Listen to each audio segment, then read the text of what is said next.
On this episode of the Mindful Money Podcast, I'm chatting with George Kinder. He's the founder of the Kinder Institute of Life Planning and the author of multiple bestsellers, including The 7 Stages of Money Maturity and Life Planning for You, which is a bit of a DIY guide to life planning.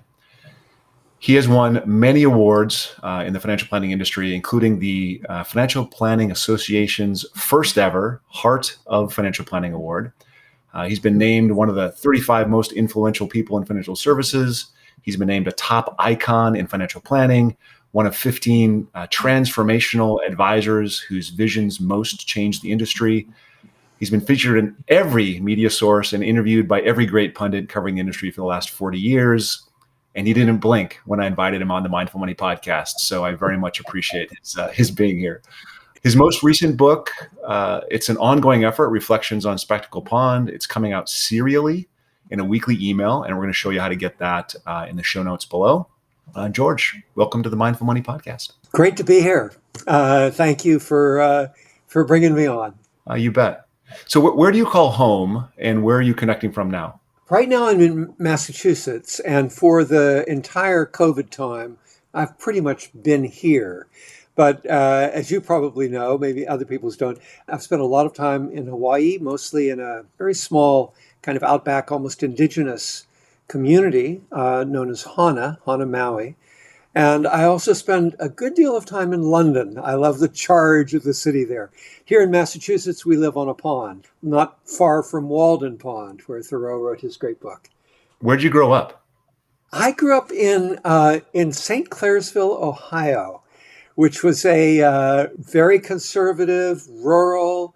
It was both farming and mining, and really in one of the most depressed. It was along the Ohio River Valley, so it was one of the most depressed areas during the 70s, during a formative time for myself during the Rust Belt era, and also one of the most depressed areas in the country in the Great Depression. And that's also had something to do with how I think about life and equity and all of those things. Yeah. And I wasn't anticipating this, but I grew up in Rapid City, South Dakota, also very farming and ranching and very conservative. And there's some of these parallels that we learn about each other and how we end up where we are. So without, as of yet, judging the quality of the lessons, what were some of those early lessons you learned about money when you were growing up?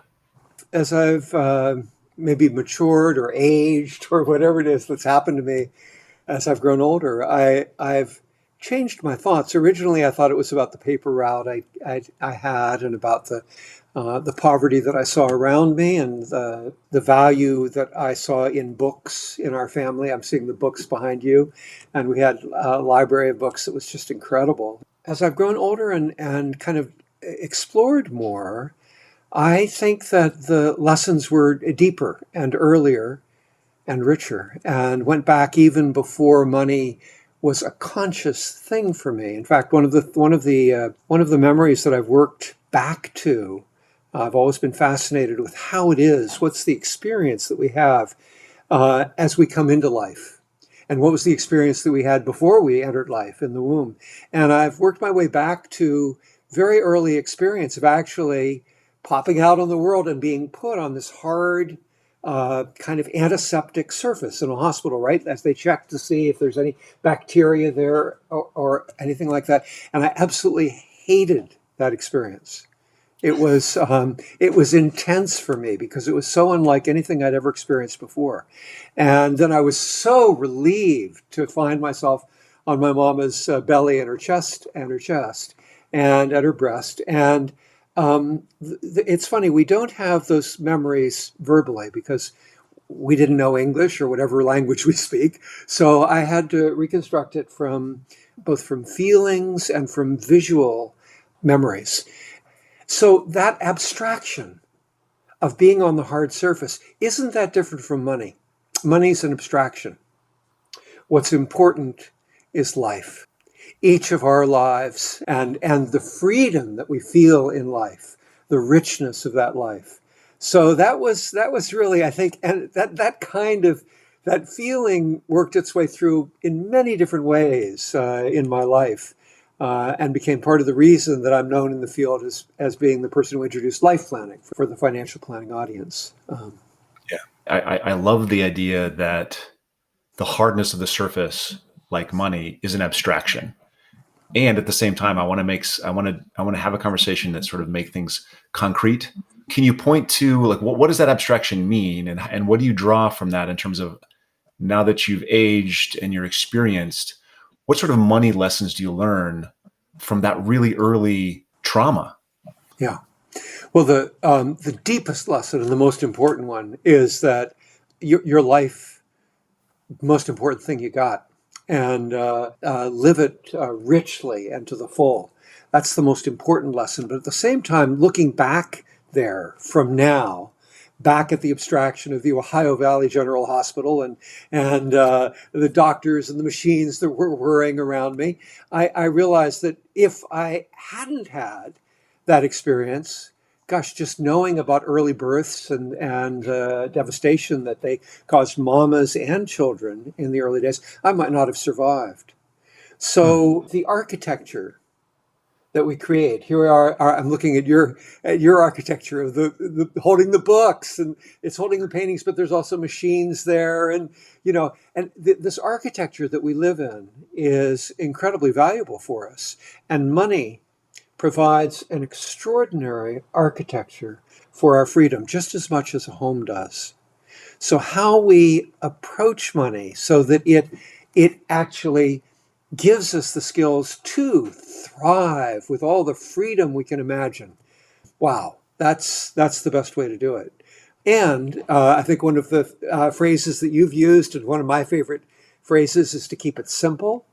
How Hmm. do we do it so that it's really simple, so that it doesn't get in the way like that early experience? So like many people have a love-hate relationship with money, just as I had that first experience, a love-hate relationship with the architecture around me. How do we come to terms with that and find its usefulness and know how that usefulness will deliver us into the most incredible life we can imagine having? So when you say, and this is actually getting right into the heart of the thing I want to talk about the most, and that is your position in the industry, the things you've done to kind of change the industry, or maybe not change, but pull the industry in a direction. So you're a trailblazer. You're a trailblazer in financial services, and this idea of keeping it simple, I think, is important. But even today, 35, 40 years after you started, we still really make things horribly complex. So Yeah. I want to go back to the beginning. Were you an advisor who developed a meditation practice, or were you someone who meditated who became an advisor? And which came first in that for you? Yeah. It relates to freedom. There was a saying that became popular after kind of I'd grown into adulthood. Although you'd think it happened when I was there, it wasn't in the 60s. It was in the 70s that the statement happened, which was do what you love and the money will follow, right? I Nobody ever heard that. paid. Yeah, you heard that, I bet. Yeah. Nobody ever paid me a dime for a meditation. They never paid me a dime for a poem that I wrote, and I never sold a painting. So money was something that I was compelled to do because I couldn't just live in the freedom that I wanted to live in. So I already was meditating, but I minored in economics at Harvard. For briefly, I majored in it, and that was fascinating and all of that. And the reason I left it was because I argued in the '60s that there was going to become a period of tremendous inflation in the 1970s, and I got laughed out of the department. So I moved over to English literature where I knew there was room for imagination. And it was my weakest subject. And I thought, well, I'll take on the challenge. So I think one of the reasons I've been a trailblazer is that there's a part of me that's fearless and Yeah. is willing to take on challenges when it doesn't look right in some way. So I came to finance. I dived into a tax practice, figuring that I could work part of the year, just do tax returns for a year, and have the rest of the year to be free. But what happened was I was very good at it, and so I created a business out of it, and then had to back off and go, no, wait a minute, I've got to have my life back. So there was always this movement back and forth between being very good at the business side of things, the money side of things, and knowing that my passion was to Mm. live more deeply, more profoundly. Yeah. Did did you have to remind yourself of that, or did you waken up to that? Did you say, "Oh, wow, what about this other stuff?" It was always there. It was always first. And it's just, like you get into a habit and you're really good at it. You play a game and you're really good and you do it a lot more than you showed the kids on those iPhones. So I was just really good at it. And so I would every once in a while have to go, wait a minute, this is too far. And you feel the stress when you go too far in a direction, most of us do, toward the pure money side of things as opposed to any intermingling of money and meaning. So, and Yeah. that's the reason that we keep it simple. Yeah. How did you come to the realization within the industry? And it sounds like maybe you never lost this. I think I did. This is why I'm asking the question. Mhm. How did you come to the realization or return to the realization that life outcome was more important than financial outcome? Yeah, I knew that from the beginning because I wanted to be a writer. I wanted to live a deep spiritual life.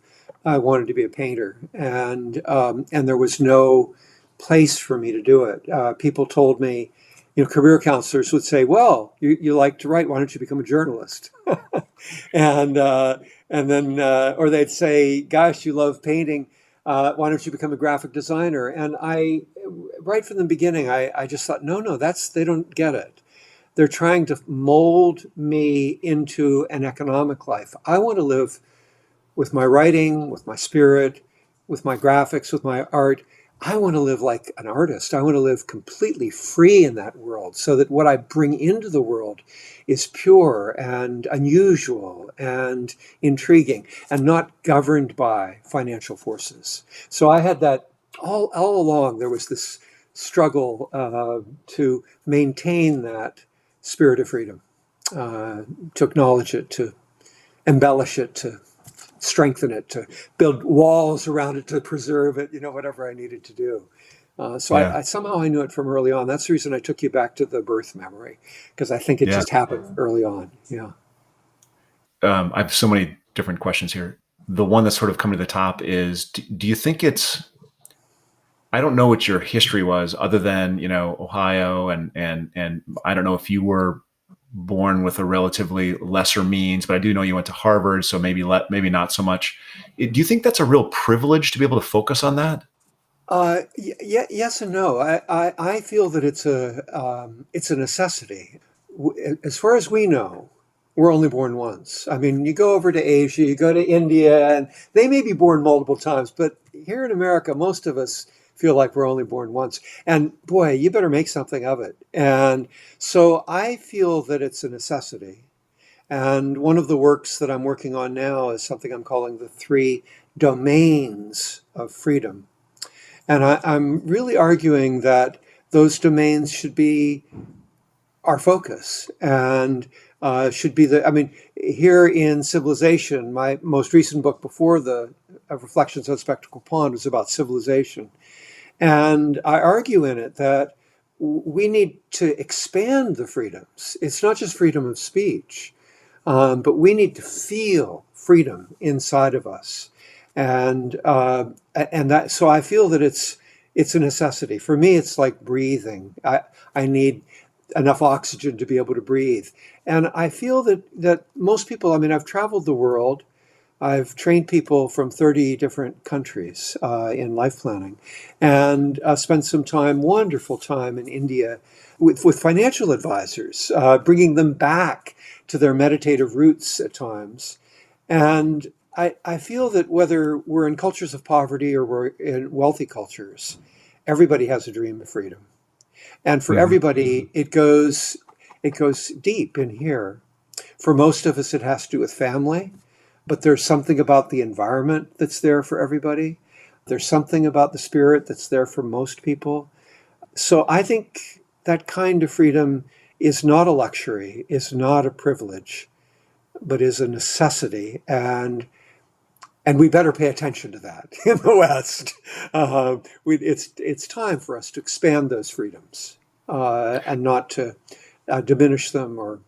I completely agree, and I'm trying to come at it from the angle of somebody that is born and raised with far fewer blessings, that experiences a lack or a limitation on just basic resources that you and I probably didn't ever experience. I mean, I wasn't raised with much, but I had food every day, Right.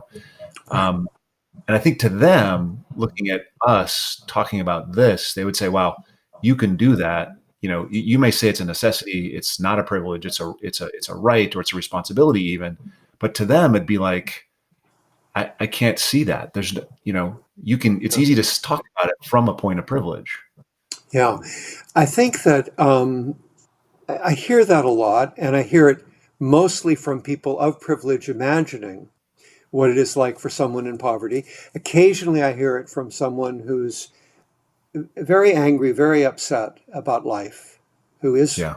in poverty.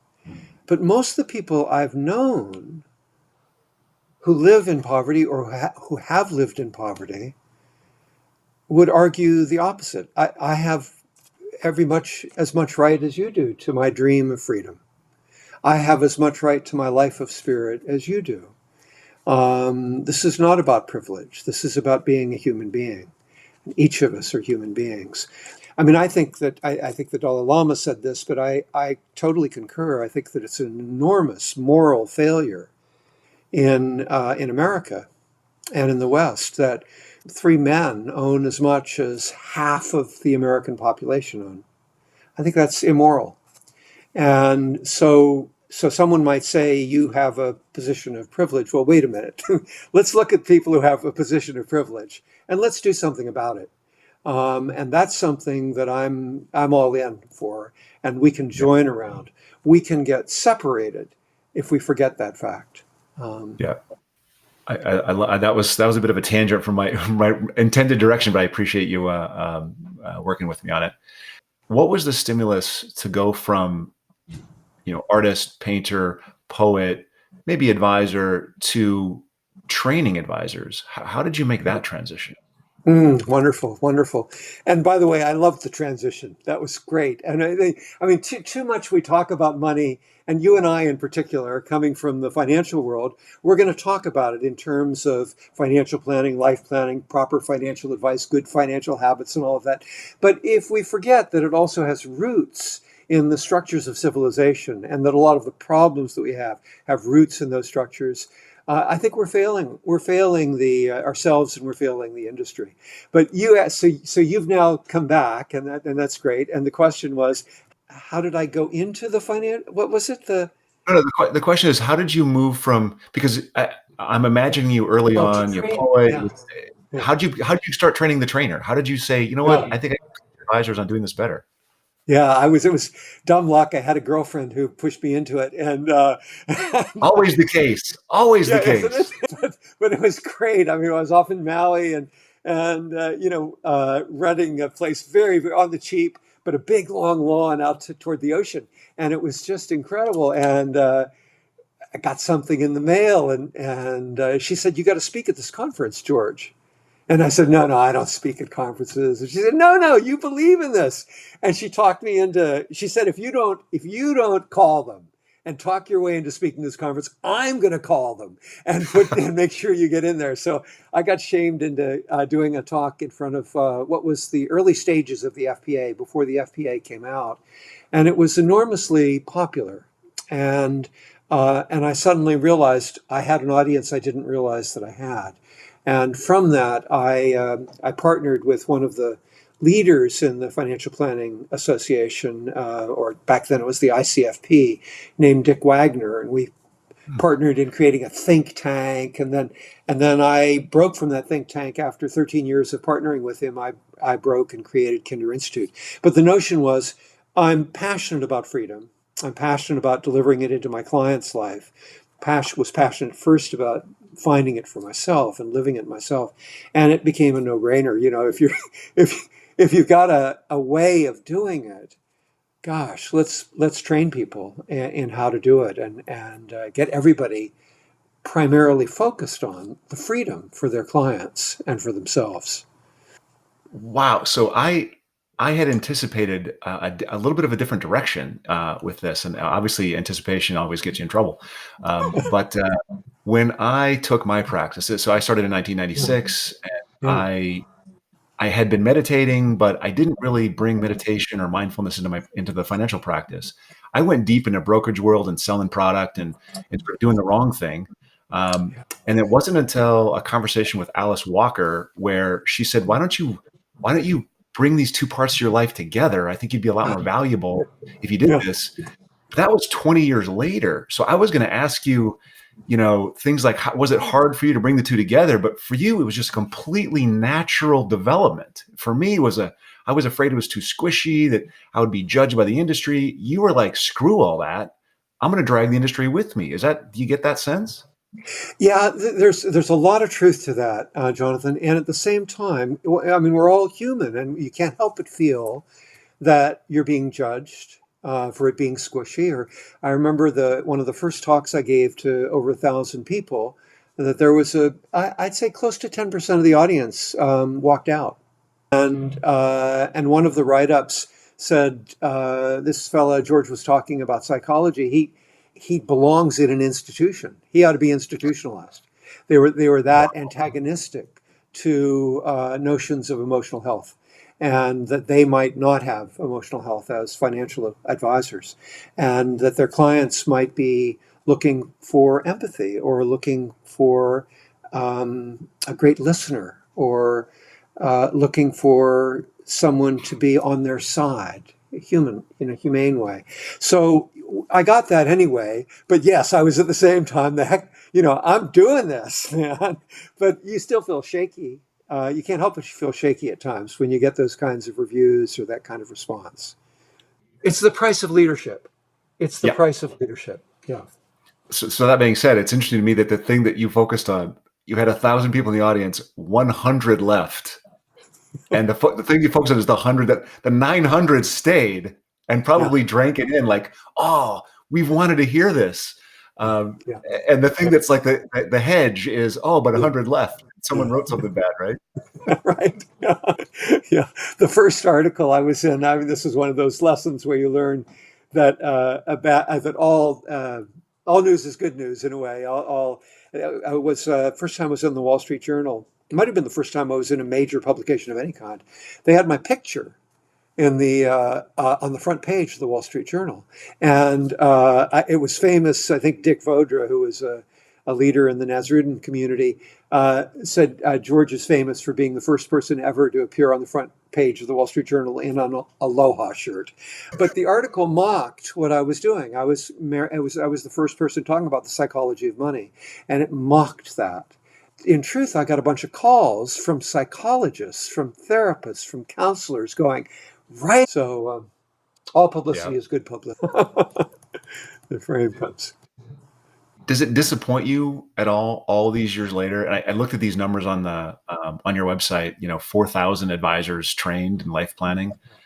I think in that time frame, there's probably 1.2 million advisors. Does it disappoint you at all that it's not had greater adoption? I mean, we now have Nobel Prizes that say behavioral is important, that say psychology matters, and still, when I go to a conference, it's really all about the S&P 500 and how much did you participate, and is there alpha and is beta a thing, and how do you invest? And it just Yeah. seems like it's not the world isn't really open to it even now.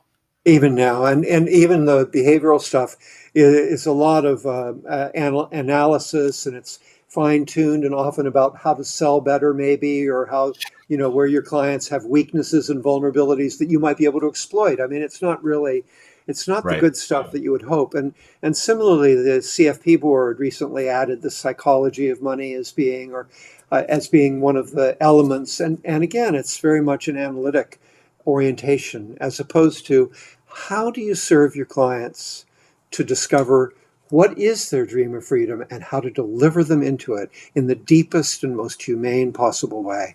And that's what I've dedicated my life to. And I'm thrilled that it's 4,000, and I'm thrilled it's 30 countries. But yes, of course. I mean, it's ridiculous. But Jonathan, again, that brings us back to the industry and the fact that we are in a culture that is dominated by large institutions, hierarchically driven largely by profit motive, or that are controlled by extremely wealthy individuals or other institutions. And they have a particular frame of interest, of self interest, that it is hard for us in our simple humanity to sometimes to break through. But you keep doing it, and people recognize this is the way it should be done. This is the way it should be done. I don't disagree about the large institutions and the concentrated wealth being part of the problem. But I think there's also this internal thing where we see things being had away from us, or great experiences or vacations or fantastic meals. If you remember, like the early social media, people would just take a picture of their plate of food and they put it up there, and people would comment on how great that looked and all that kind of stuff. It's just all envy all the time. Yeah, And humans are especially subject to that. And yeah, it's been weaponized against us with social media, which is, I think, totally, totally. I don't even know what to do about that or how to help individuals out with that. Yeah. Well, I think that's what the book that I'm going to complete, once I'm through with the Spectacle Pawn book, which we can talk about in a moment. I'm looking forward to that. But the book that's coming up after that, that is in a rough draft form right now, is called The Three Domains of Freedom. And it looks at claiming freedom as being the primary thing, as opposed to that plate of food, as opposed to the number of hits on social media, as opposed to our bank accounts necessarily, although all of those things can help, to refocus. And one of those domains of freedom is this practice of mindfulness that I know you've been a practitioner of for over 20 years. And another domain of freedom is life planning, designing your life and knowing this is who I want to be. This is who I was born to be. And then the third domain of freedom that we're dancing around a little bit is the civilization freedom. It's not meant for just three individuals. It's meant for all of us. And how do we create that civilization so that everybody is on all cylinders going for that freedom? So the piece that you're talking about, the piece where we trap ourselves, can rob us of any one of those freedoms. So it's extremely important to do the inner work. But also, if we don't do the outer work, you have the condition, you back to Henry VIII in England, and where you had these monasteries, brilliant monasteries, incredible work coming out of them, profound contemplative work. But he didn't get the divorce he wanted, right? And he knew where the money was. It was in the monasteries. So he shut them all down, took all the money for himself, and there it was. All three domains are important. All three domains are important. Absolutely. I do want to get to the current project, but before we get there, there is, in many ways, the investing world has always been about more, and the financial planning world has been about defining financially in numbers what is enough. Right. This podcast, my hope for this podcast is I'm trying to put money and personal finance back in the context of life. So making money the servant, not the master. Right. So I think of enough in terms of the effort and energy people spend on their personal finances, that worrying about it, planning it, and I think it should be less. I think it should be minimized. And so we want to touch on a couple actions that people can take that really do add value, maybe that the culture doesn't talk about, and then a couple things that we talk about all the time that adds no value at all. And could you just point to a couple of those? Yes, I'd love to point to 4 or 5, but really quickly, just because I was thinking about this before coming in, because I noticed that is a theme that you're working on, and people haven't interviewed me about some of these things, surprisingly enough, and I thought, what were my main lessons? The main lesson, of course, is that your life is yours, and this is extremely important. But once you know that, what are the skills that you need with money, or what are the attitudes or the behaviors? And the first one is saving is really valuable. The more you can save, the better. And the more early on you can save and put it to use so that it compounds, the more it's just amazing. So number one, save as much as you can. Live simply, live a simple life. You talk about simply simplifying other things inside the brain, but living a simple life also helps. So saving. The second thing is about investing, to know that you can also invest. I mean, it was amazing for me, Jonathan. I shifted at one point. I was a very active investor for a long time, and I shifted to a much more passive approach. And there was a particular moment where I did it. And it gave me this enormous amount of freedom because I no longer had to worry about what's happening in the market. And I was worrying about it for all my clients as well. I just shifted. And I'll say this, I don't have clients anymore, so I can say this without worry. But I have, since I shifted, I mean, maybe a few years after I shifted, I bought in so profoundly that I don't think I've really looked at my finances. This might sound like a horrible thing, but I think it's actually a virtue. I haven't had to look at my finances in 30 years. And the reason is I know what they're doing. I know from the model I chose and the people, the system that I put it into, that I can be completely at peace. Now, my wife, she doesn't have that knowledge of finance. She was good in business, but doesn't have any of that finance. So she'll pour all over it, and I'll come in and I go, okay, let's. But I don't look at it because I know that it works. So choosing an investment system where you don't have to worry about it all the time. The third thing in regard to that is, I think having someone, could be someone like yourself, someone who's active in the investment world, who is profoundly knowledgeable. You know that by looking at all the skills, their degrees or whatever, but also just an incredible listener. You know they're there for you. And so finding that person, because you don't want to try to master all the elements of insurance and of how retirement systems change and how the tax law changes. So much easier to have one person that you can trust and go to. They should be a fiduciary, preferably fee only, and they should be a life planner, someone who puts your life first. So that's the third thing. Fourth thing is in terms of retirement. One of the things that I popularized, in fact, I thought I discovered it, and before any books were written about it, I'd gotten all this data from 1926. It was Ibbotson's original data on stock markets and bond markets and money market. And I figured out that this thing called the 4% solution worked. Now, there wasn't anything like that when I figured it out. I just went at the computer and I did all these permutations and I went, wow, all I have to do is, I can just take 4% every year of whatever my savings is if I have it balanced reasonably well in stocks as well. And so to learn that, now some people argue it's only 2.5%, some people argue it's 6%, but to learn enough about it that you can be the armchair philosopher sitting with your advisor and going, well, look, this is what I've got. This is what I think. What do you think? And you've got a position. So that would be one other thing. I think those That was I think those are the main things. Yeah. yeah. Yeah. I love it. Those are all critical things for sure. Is there anything out there that people hear a lot about that they should just ignore? Yeah, well, they should ignore how the market's doing. They should ignore the terrors around the market. Go buy one of John Bogle's books. I mean, because he's a big name and he'll tell you. But there are lots of Charlie Ellis has written a great book. There are lots of very simple books on just basically keeping it simple in the investment. So I wouldn't pay any attention to that. But I think the thing that probably I should emphasize more than anything in your interview here is the life planning piece. That because your audience might not know at least the subtlety with which how I think about it. And I mentioned a moment ago, you want to find someone who's a great listener. Mm-hmm.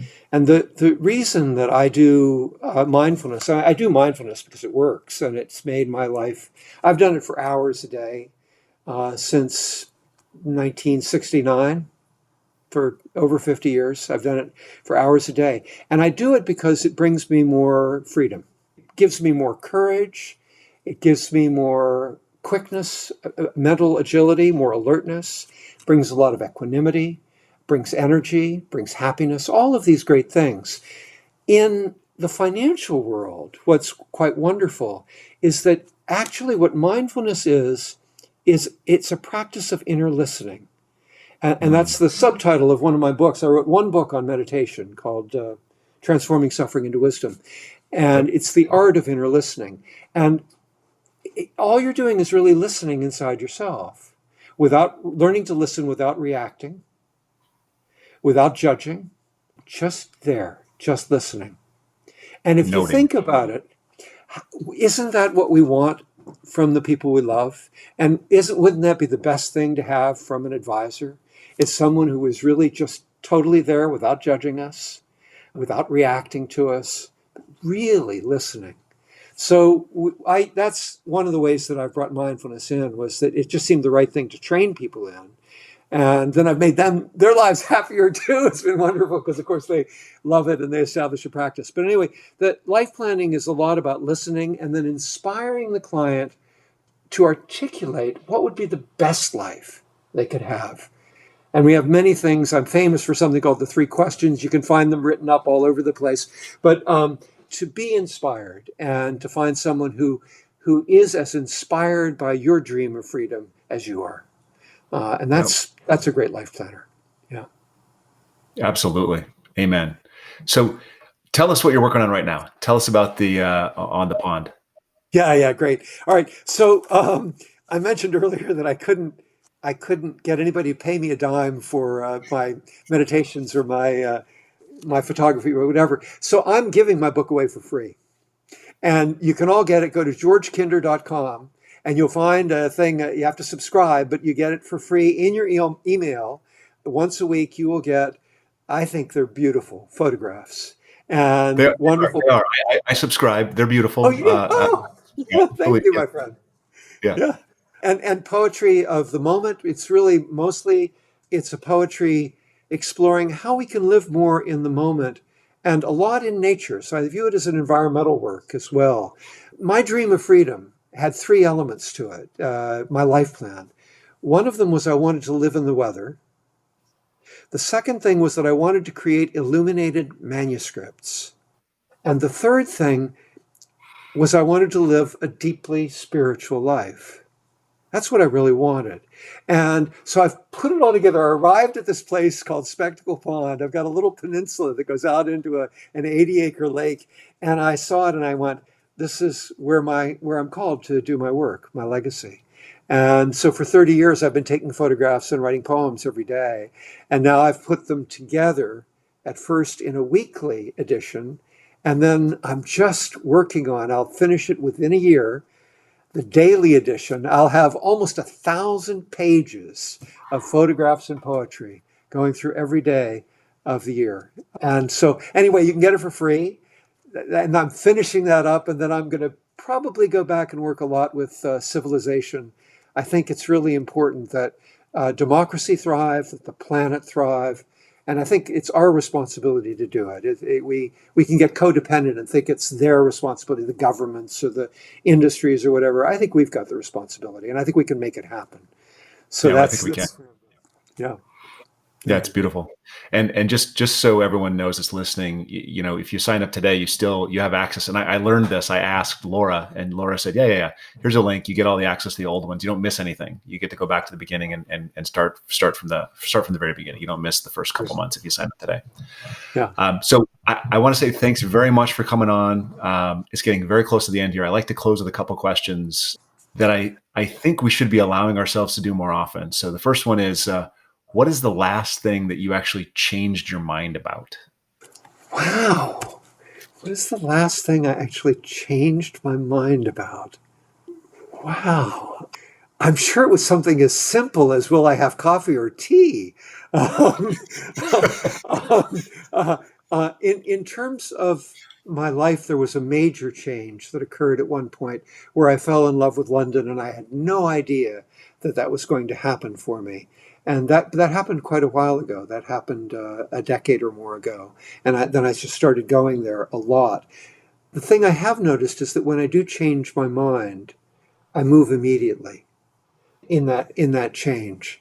I'm sorry, I'm stumped. If I'd had an advance, I would have thought this through and really come up with something. That's a great one. Can I email you after the fact if I come up with something? Sure.